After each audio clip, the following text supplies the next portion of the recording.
This is the Late Round Podcast with your host, JJ Zachariason. The wide receiver situation is interesting. One of the things that we have to keep in mind with DeAndre Hopkins is that while he's arguably the most talented wide receivers in the game, he also is in a perfect situation to see a really high target share year in and year out.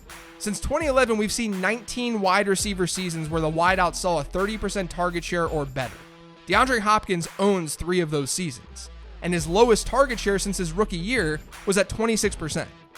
Generally speaking, that's where we'll see target shares hover for elite wide receivers.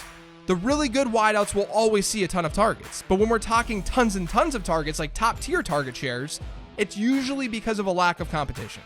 I landscape those 19 wide receivers, the 19 guys with a 30% target share over the last decade or so. Every single one of those seasons happened when the number 2 pass catchers on those teams were either not very good or they were injured. Every single one.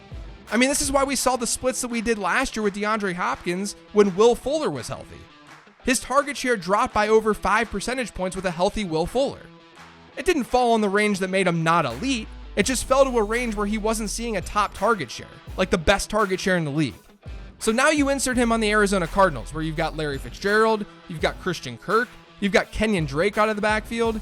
Even though the quarterback situation might end up being a wash, we can't ignore that it's incredibly unlikely that we're going to see those spiked seasons in target share from DeAndre Hopkins without an injury to another player. Now, with that being said, there's enough reason to believe that he can still be in that 26% target share range, which is, again, where we see elite wide receivers all the time. And when you combine that with a good offense, Hopkins is still going to be a very, very good fantasy asset. He's still a wide receiver 1. He just may not be as close to that Michael Thomas tier as he was before. My current projection for him is a very solid 100 catches, 1,177 yards, and 8 to 9 touchdowns.